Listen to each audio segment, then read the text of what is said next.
Hi, everyone, and welcome to the Brubacher Excavating Podcast, where we're shaping the world that we live in so more people can find the construction industry uncommonly refreshing. I'm Macy Landis, host of today's episode, and I'm here with April Barkasi, President and CEO of Cedarville Engineering Group, as well as Madison Werner, an Assistant Estimator with Brubacher. Today, we're going to be discussing women in construction. This is an important topic to our industry for a lot of reasons.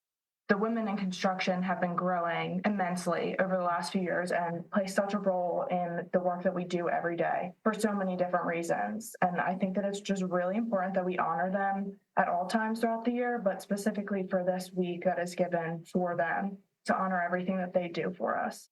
So for those of you who don't know, National Association of Women in Construction has a Women in Construction Week from March 3rd to March 9th. Last year's theme was Many Paths, One Mission. This year, it's Keys to the Future, which celebrates the strength and knowledge of women and the vital role that they play in shaping the future of the construction industry. So, with that being said, our two guests here are two very influential people in the construction industry, and I'm super excited to be here with them, speaking about what they do for us every day. So, Madison, would you like to introduce yourself, what you do, some of your responsibilities? Yes. So I'm an assistant estimator here at Brubacher, like Macy said. So my responsibilities, they on a daily basis include finding out the quantities and the earthwork that goes into the jobs. So I'm actually able to do that with two programs we use called Bluebeam and AgTech. And basically what I do is I take plan sets and I build them into 3D models so that we can actually calculate from start to finish how much dirt and where it's going to be moved. I really love the people I work with and bringing the plan sets to life. And what led you to join the construction industry? My dad was actually in excavation, so I really grew up around it, which made me automatically very comfortable in the environment. And then when I went to college, I went for business, and I actually found myself working as an intern for Volvo Construction. So no matter how hard I seemed to try to get away, I come right back to the excavation field. And then I eventually moved back here and joined Brubacher, who actually really gave me an opportunity to grow on the office side and more on the technology side. That's awesome. Yeah. And the estimating portion of it, I mean, that plays such a crucial role in the projects that we do and couldn't do it without it. So we're thankful. And April, your position, your backstory, some of your responsibilities. Sure. Thanks for having me. I'm President and CEO of Cedarville Engineering Group. We're a civil and environmental design build company. I'm a civil engineer and grew up doing work in the industry for mostly stormwater, earth moving, and specialty services along water resources and stream bank restoration, all things water utility related. I worked for small companies at first, and then I had the opportunity to start my own company in 2010, which is what Cedarville Engineering Group is. We bought a construction company, a small woman-owned construction company in 2020. So that has allowed us to offer a full service of solutions around infrastructure, all things horizontal. We don't do any vertical construction, but we know our place in both environmental and the civil industries as far as survey, design, compliance, and construction, ultimately. That's amazing. You guys seem to do a lot, and we definitely love working with your company. I'm sure everybody that you work with is also so thankful for everything that you do. What do you enjoy most about your position? Well, I'm a problem solver. Being the leader of the company, I have to deal with many things that rise to the top that nobody else can deal with. But my favorite part of my job is strategy for leading the company into new and exciting either regions or marketplaces. So I'm in charge of sales and business development, along with culture and growth of the company. Those things all work together. They should all work together in the right circumstances. And so my favorite part of my day is when we put together a bid or a proposal and to hear that we won. A win is always my favorite. Yeah, absolutely. The wins are amazing. And I'm sure it's so rewarding, working through problems like that and getting to the end of it and then coming out with a win. And what led you to the construction industry? I think you just nailed it when you said problem solving. That's what led me into engineering in the first place. And I was always tinkering with things at home. Much like Madison, I followed my father's footsteps. My father was an engineer, but he was always fixing something in the house, or fixing the cars, or fixing, different problems around us, even for other people. So when it came to picking a profession, I was drawn to some place where I could help people and solve problems. So civil engineering is the most people-related engineering, in that it provides clean water and safe roads and parks and playgrounds and all those things that are necessary to improve quality of life. So that's what led me to civil engineering. And then really, I didn't want to just produce paper, which is what engineers often do. I wanted to produce and see my designs come to fruition and really make a difference. So that's why, first starting out in construction management, the company had a great reputation for managing projects. Actually, how I was introduced to Brubacher as a municipal engineer. I know Brubacher was working on several of the projects as I was growing through the ranks of a young civil engineer and managing projects for different municipalities. Brubacher was a trusted contractor. Anytime we had the opportunity to work with your firm, we always knew we were in good hands and we would get a great product. So that's really how we wound up here in this conversation today. We work with people you like and trust, and that's why we continued our relationship with Brubacher. Absolutely. Thanks so much for saying that. It's really rewarding to be able to mix what you enjoy and your work. Speaking of projects that we worked on together, just touching on two of them that come to the top of my mind, the Pittsburgh Stormwater Project, as well as the waterline relocation in Berks County. We are so thankful for the relationship that we have with Cedarville as well. Relationships in our industry are really important. Find those companies that you work well with, find the people you work well with, and you take it and you run with it. Exactly right. Actually, if I can expand a little bit on the Pennsylvania Air National Guard, we bid that job, and it was a little bit outside of our then estimating team's reach for knowledge. And so therefore, I'm happy that Madison's on the call, because she knows, as well as you said, Macy, the projects start and the success of a project starts with estimating. So when we started the Pittsburgh Air National Guard project, we were already in a pickle, in that we realized that we had underbid the job. And so we were looking for ways to economize and be efficient. And really, Brubacher helped us to utilize our bid and our current contract to the best of our ability, and worked alongside us, was very creative in how we managed that project so that we could get a successful project. It wasn't all that complicated on paper, which is why it was a little bit of a challenge for our estimating crew. But in the field, there was a lot of challenges as far as slopes and access. As you can imagine, an Air National Guard field has security issues, as well as other constraints that are national security or Pennsylvania security related. So it had a little hair on it, we say. So we were very pleased that Brubacher came in alongside us as a true partner to help us be successful on that project. The waterline relocation was the first time we got an opportunity to work with Brubacher hand in hand, rather than just a oversight, as I mentioned previously. And this was our first job for the Army Corps of Engineers out of Philadelphia. And it was actually the replacement of a force main in a local Berks County park that was not overly challenging, but certainly was a way for our crews to start to work together and create that relationship so that there's trust amongst our field personnel, which is critical for a successful project.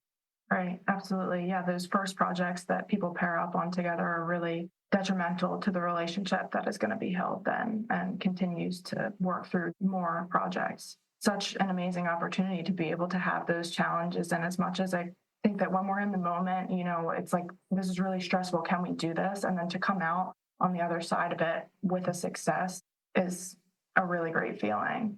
It's another win. The first win is winning the bid, right? The second win is winning the project and making money at it and being able to do it again. Right. Yeah, and Madison, I know that you had talked about a pretty big success that you had with one of your bids. Do you want to touch on that a little bit? Yeah, actually, this year we got to do one of our biggest bids in Brubacher history, which was great because I actually got to work alongside the estimator and help take that bid off and make it happen. So we're still waiting to hear back, but it was just a really big accomplishment for me to be able to be the takeoff technician and assistant estimator to get us to that point and take another step here in the company. Yeah, absolutely. So I want to touch on something that April, Cedarville Engineering Group, you guys are a federally certified women-owned small business and DBE, WBE certified. Can you tell me a little bit about the process that goes into getting that certification? Generally, these certifications are not as challenging as some may seem at the beginning. It's just a mountain of paperwork, which as an estimator, like Madison knows, it's paperwork is the name of the game. But it does require that you prove that I had to prove that I was the leader of the company. And while there are certainly other people here, I now have a partner who is a male. I am definitely the leader of the company and had to prove that through actual field verification. So I filled out all the paperwork. We made our statements of assignments of duties here. But then I also, at the very beginning of the process, and this was years ago, I had a field verification in that personnel from the state came out and sat in my office and watched the interactions of all of my staff around me to see who was in charge. And that was okay. They saw exactly who was in charge that day and every day. But it's interesting that they had to do that because there is a lot of fraud in this day and age with these certifications. There's benefit to being an 8A or a woman-owned small business. It's not as glamorous as people think it is. But because of those benefits, there are companies that are set up and they're not legitimately women-owned or women-run. So I'm happy to go through the certifications because we know we're a legit woman-owned small business. The 8A program is a social and economic disadvantage certification for the federal government. I had to prove both that I was economically disadvantaged and socially disadvantaged at the beginning of that process. The economic is just, such that I didn't have an equity company or somebody, a bankroll to start the company, which is not hard to prove. The social disadvantage is a little bit different in that there are certain ethnicities that are automatically deemed socially disadvantaged. But now that has changed too, and there has to be a social disadvantage narrative, which means I had to go through and prove that there were times that I was discriminated against as a woman in engineering or a woman in construction. This was a little bit more challenging for me, not because I didn't have the examples and the proof, and I even got an affidavit from a classmate who witnessed it alongside me. This was a very difficult time for me to talk about my social disadvantage or the discrimination that was shown to me because I had never taken that as a reason to stop. I had always taken every opportunity to prove that I was just as worthy to be in the room, whether it was an engineering room or a construction room. I had all of the skills and knowledge and professionalism to not let anybody say otherwise or show me discrimination because I was a little different in the room, being the only woman in the room. So having to talk about it and prove these disadvantages or discriminations was the challenge for me. It took me back a little bit in that was things I didn't want to ever talk about or think about ever again. I didn't let it stop me. But, it was a way for me to accelerate the business and show that women can be in these rooms. Women are valuable to be in these rooms, and they should be in these rooms. On the flip side of that, though, because there are some advantages to these certifications, there are certain firms that believe that while we're legitimately certified, that we get special favors or special dispensations for who we are, and therefore we're not really qualified. So it's the flip side of the coin. But we have proven when working through project and relationships with certain firms that we do provide value. It doesn't matter that I'm a woman in construction, that I'm just as good as the next CEO or maybe better. Absolutely. I think those are such great points. I'm sure it can be a little bit overwhelming to have someone watching over your shoulder like that, but at the same time, you knew you were true to what you were talking about. You knew the value that you were holding. And that's something that everybody should learn from, because we all do deserve to be here. And any other woman that wants to be in this field deserves the chance to be here. And it can be maybe a little bit intimidating to some people, but to take those moments, like you said, that you go through the hardships and, maybe somebody says something to you that makes you feel like you're not worthy of being there, like you said, that is just to go to say that you can make it to the top even through those things. And you're an example of that. So I think that's an amazing story that you have. Yeah, I wish it was a little different. I wish we had come a little further along. It seems as if the pendulum has swung, that women are more accepted, or at least you're seeing more women in the field. But we still have a ways to go. I was on the phone with another contractor, competitor of both of ours, very well respected, not going to mention their names. And I went through, this was just weeks ago, we were talking about how they needed to have a small business component on their project. And so that requires them to have either minority or a woman-owned or a combination of them on this publicly funded project. And so we were talking about that. And I said, okay, well, we are happy to provide value on your project. I too have a project. I'd like to bid as a small business. I'd like to bring you larger company along. And this gentleman explained to me that that would be great, that they could do all the work and we could just manage the project and collect off the top. And I said, thank you so much. We're actually going to do the work too.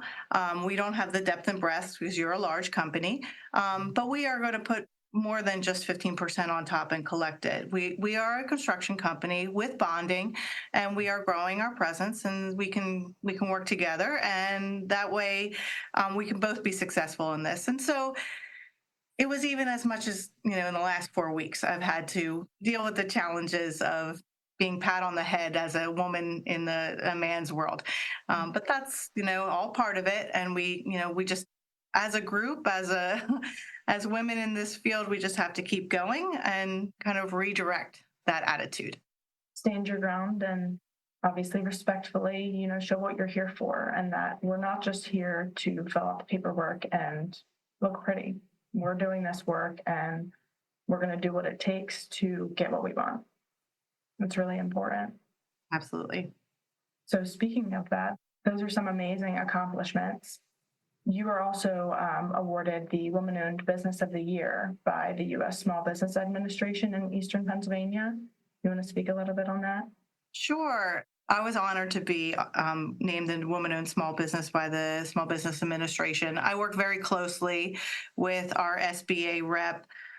They've helped us to grow considerably over the last several years. And for them to recognize that we are a leader in Southeast Pennsylvania. They also nominated us for the National Women-Owned Small Business Award. We didn't win it yet, which is actually fabulous, because that means there's other women-owned small businesses that are making these achievements. So I'm happy to share the platform and the stage with other success stories.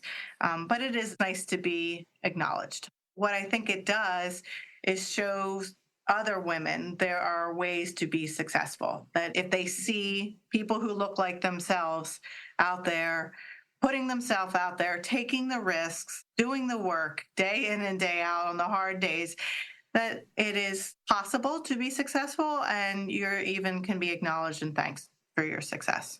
Absolutely. And I think that the more of us that do it, the more we can show others that it is possible, and to give them the courage to take that leap. All three of us here, I guess I should have prefaced that I am not only the host of the podcast, but I also am the construction administrative assistant. So I work with our project management teams. So, and we're just 3 out of the NAWIC actually mentions that there's almost a little bit over 1 million women in the construction workforce now. So the more of us that are taking these leaps, getting these achievements, and showing that we can do these things, the more women are going to see and want to also do it. And like I said, take that leap because they have the courage from seeing others do it. So successes and lessons learned as a woman in construction, we've touched on a few of them briefly, through our experiences and getting to where we are today, as well as wins that we've had, wins that we're hoping to get. For both of you guys, do you want to touch a little bit on both ends, successes and lessons learned that you've had? Madison? For my department, I think a big success for us, especially for women, is I'm the first woman in the assistant estimator role in over a decade, which I think is a big accomplishment for us because breaking those barriers is the hardest thing. So once we start doing it, we really set the pace for others to follow. And I'm a really big supporter of that. On the lessons learned side, my advice to you would be to learn to have a good handshake. Make sure that is something that you have right off the bat because that will kind of give you your respect as soon as you meet someone. So that's one thing I always go into it is a good handshake. Another thing that I kind of learned is don't be afraid to ask why. Have a thirst for that knowledge because this industry, there are so many things to learn and it is vast. So ask questions, ask why, show your interest in learning and really take away from others when you're in the room, even if you're not always seen or heard, learn from it. Yeah, that's a really good point. Shows that you're here to learn and to do the things and not just to be here to say that you're here. And like April said, don't give up because that's one thing you will get discouraged at some point. So definitely keep pushing and just don't give up and don't be intimidated. Right. And I think that's normal no matter what job you hold, even not speaking in terms of work either, just in life, to not give up. And sometimes it can be difficult, but to take those hardships and, maybe some harsh words that were said to you and use them as motivation to get to where you want to be and not let it discourage you. April, do you want to share some other lessons learned and successes that you had? Sure. As a leader of a company, we're now 50 people and we're very diverse in our skill levels as well as our type of work. So we've got professionals and field techs and laborers and superintendents. One of the biggest lessons learned that I have is that respect is above all else in our office. So we are as I mentioned, very different, very diverse. One of the lessons that I've learned most recently is to keep politics out of the office. That's a way for us to continue to respect each other and move forward so that we are all on the same playing field. We can all agree that our mission is to provide quality of life, improvement of quality of life through infrastructure.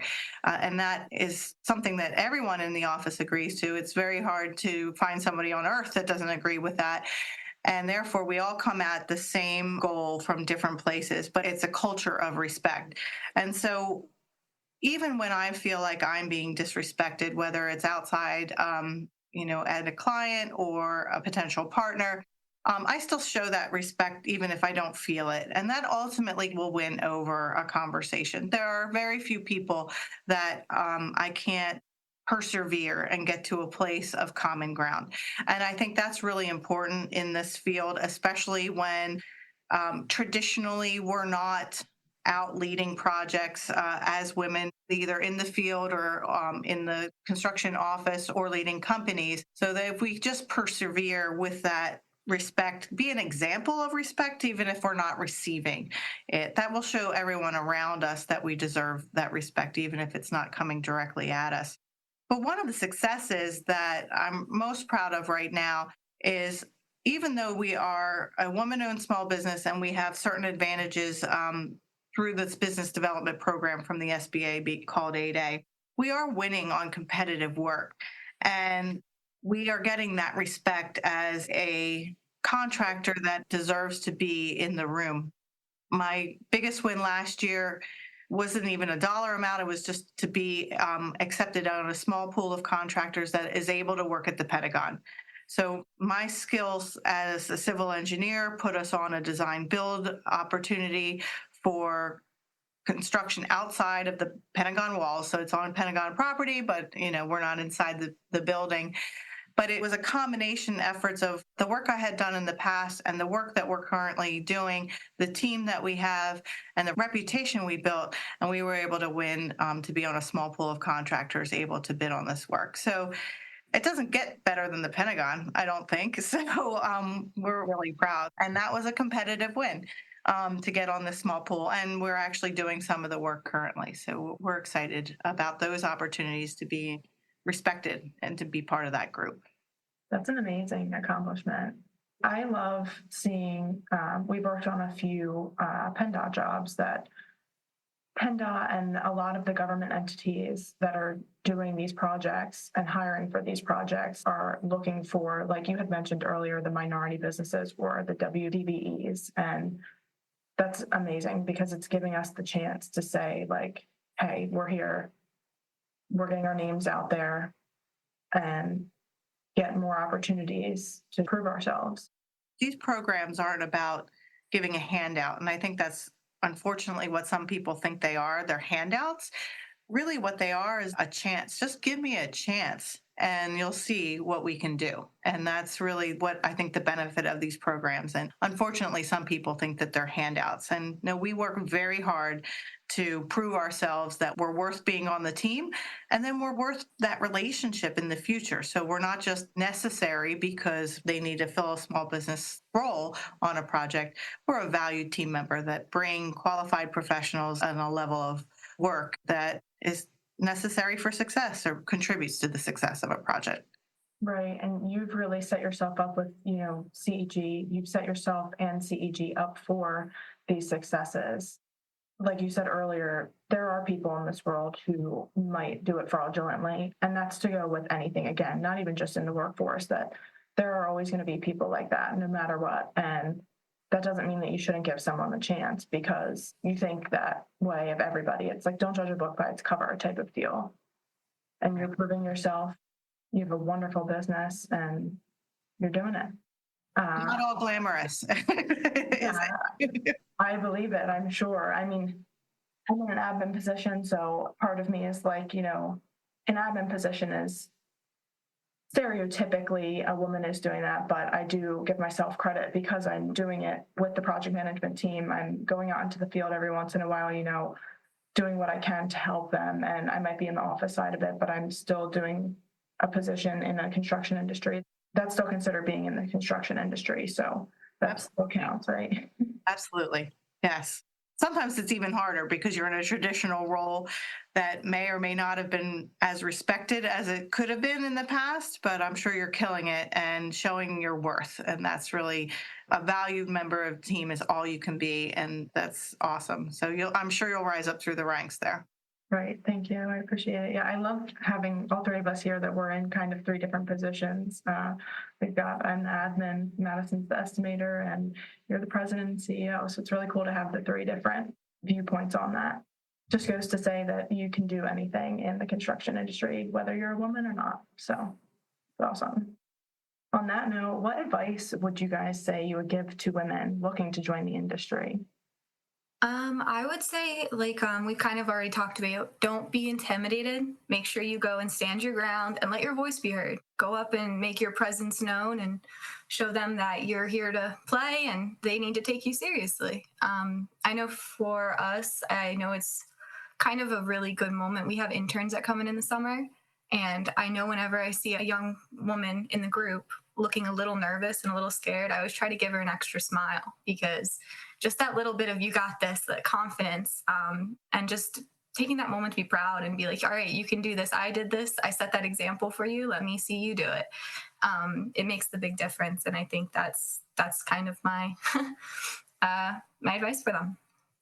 Yeah, I think that's a great point. I agree. That's something that I've tried to work on that, construction is a male-dominated workforce. And especially going out onto the site, the days that I go out onto a site, it's 90% men there, if not 100% men. And at first I'm like a little bit intimidated, but that's something that I've learned to work through and to be respectful and prove that I'm there to learn, to watch what they're doing and to support what they're doing in my role. And I love seeing that we have quite a few women out in the field with us, and it's really great to see them work. They have such great work ethics. And once again, just goes to prove that if you have your mindset on it, you can do it. It doesn't matter the gender. Women can do these things too. Yeah. And speaking of the field, I know like when I go out, I get the stares. You always get the looks of the watching you in the stares and, you don't belong here kind of face. And one thing I always make a point to do is go up and talk to them, ask them what they're doing, make kind of that presence known that I'm not any kind of threat. I'm not out there to get them. I just want to be part of the crew. And they really respond to that and appreciate that and show that, like I said, I'm here to play. So I agree completely. It's difficult to take that leap of courage to walk into that group of men and be like, hey, how are you guys doing? But the more people that do it, the more women can see, I can do this too. Yep, building the confidence. Yeah. Thank you for sharing that tip, because even I could use that, honestly. April, what would you say your advice would be? To be prepared as much as possible. Read up on the project, the specs, have the gear that you need to have with you, and be prepared. Anecdotally, I had this one situation. I had to go out to a site. I was overseeing the site, and I had dressed that day for an office meeting. And I was in heels and a skirt, and there was a problem at a site, and I marched right out there, and I literally sank in up to my calves in this mud to get to what I needed to get to see. And when these guys, all guys, saw me coming, and they saw me in this skirt and heels, and they didn't think I was going to take care of business. They thought I was going to run away and tell them what to do from the side. Well, no, I didn't. I got right in there and got, as I said, mud up to my shins, and told everyone what they needed to do calmly and confidently, as you said, and proceeded to walk right back to my car, peel the mud off of my legs, throw my heels in the trunk, and ultimately threw them away. It was the last time I ever wore those. I was going to ask if you were able to salvage them. That's a little bit disappointing, but. Oh, that's very sad.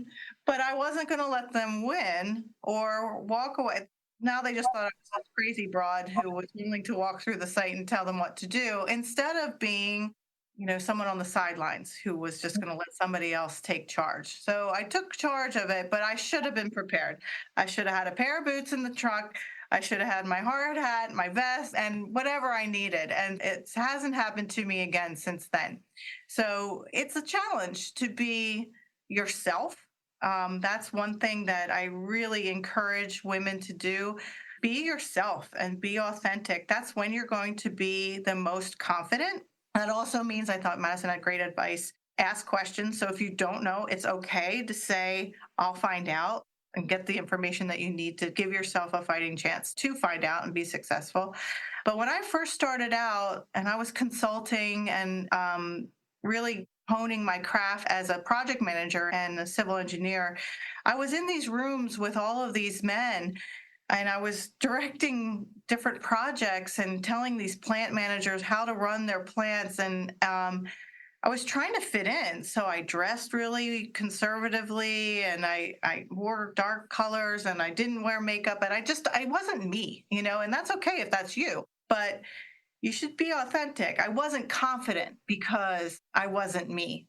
And now I've grown into myself. I know who I am, and I don't mind if I have to trudge through, 12 inches of mud just to get to a site in my heels. I'll buy new ones. It's okay.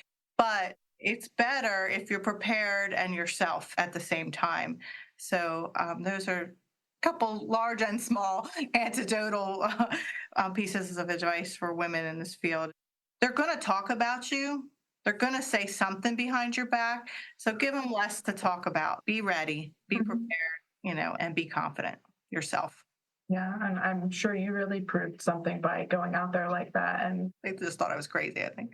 You took the lead, and you said, I'm not going to let this stop me. And that's amazing. And to have that courage, that confidence, like you said, you knew what you needed to do, and you didn't let your circumstances, your situation stop you from doing that. And that says a lot.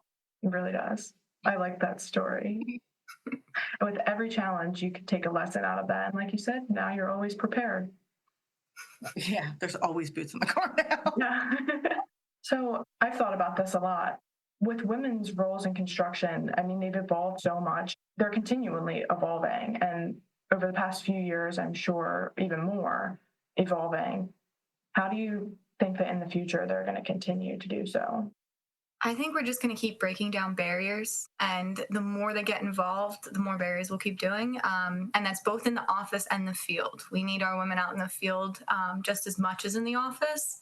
I know they're taking on a lot more PE roles and, estimating roles, but out in the field, that's where it really shows. That's where the work gets done. So definitely there, and just keep paving the path for others to follow, because that's what we're doing and it's working. So let's keep doing it well. Yeah, definitely. I'm super excited to see that. And I put myself in their shoes, working alongside these gentlemen every day that, like we had mentioned, when we're going out on a site visit and you maybe get the stares or you're a little bit, nervous to go up and walk into a group of 20 different gentlemen, that they're doing that every day and they're fitting in with the group and they're working with the group and they do an amazing job at it. And I definitely hope to see more of that in the future. Yeah. Yeah, I think Madison has a great point that we need more women in the field doing the technical roles. There's a shortage of tradespeople, and there's a place for women to find economic success that way, independence that way. And so we should encourage on all levels the training of women who may not want to go to college, they may not want to go that path, but there's a technical trade that they may be interested and really could excel. So we need more of these skilled workers, and it's an opportunity to really dominate. If we can get enough women interested in that type of work, maybe where traditionally they would have gone for some other hospitality related or some other field that doesn't require a degree, but to direct them towards plumbing, mechanical, electrical, welding, any of these fields that are absolutely necessary. We can't do what we're doing every day without having that field personnel. And that's where I think there is a real opportunity to allow for women to be independent, financially independent, and excel. So I have worked with some trade schools and asked them how to encourage them, and we've worked together. I really haven't come up with the answer yet. It's just education. You don't have to go and get a college degree to be financially stable, whether you're a minority or a woman or of average ability or you look like everybody else. But it's an opportunity for everyone to raise their economic and financial opportunities, is to go through the trades. And then, of course, we need more project managers and estimators, site safety people, and quality control people. One of my best quality control people is an environmental project manager who, by necessity, we needed somebody who understood the type of work we were doing. She got QCM trained and she went out on the site and took over. She was fantastic. Everybody said, oh, the whole project is so much better because she was organized and she communicated. She really excelled. So I think just by opening some of these doors of these other opportunities within construction, whether it be trades or the professional services, should invite more women into the field. Absolutely, yeah. And like you mentioned about the trainings, that's a really good point, because it's not easy. No matter who you are to do it, it's not easy. There's so much that goes into it. And when you're in the field, you're working with numbers, you're working with your hands, you're getting dirty, you're lifting stuff. It's tough, gruesome work. And these women that are out there are really proving that we can do it, working alongside the tough gentlemen that are also doing it. And it's amazing to see that work hand in hand together. It's not easy to do. It makes me proud to be a woman, seeing us be able to do things like that, from the range of no matter what you do, from in the office to working with the numbers and working out the bids, all the way out into the field, project managers, project engineers. It's something to be proud of for sure. Certainly. All right. Well, I really appreciate sitting here and talking to you guys about this. I think that we covered some great stuff, and I really hope that through this, maybe we'll encourage a few other women to come and join us. Like I said, no matter the position, we would be so grateful to see more women in our industry. Once again, the NAWIC Women in Construction Week is March 3rd to 9th, and we hope that you are honoring the women that are doing these roles every day. But maybe that week you give them an extra special thank you and say that we're proud of them, because we're doing a lot. Yeah, thanks for having us. Yeah, absolutely. Thank you very much.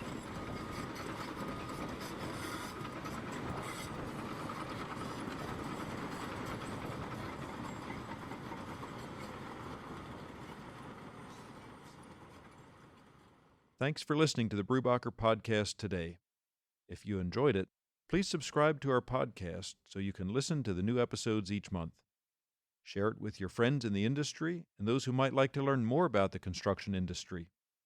Feel free to check out our website at www.brubacher.net. I'm Keith Brubacher, president of Brubacher Excavating Incorporated, and we hope you found our discussion insightful, and we look forward to the next time together.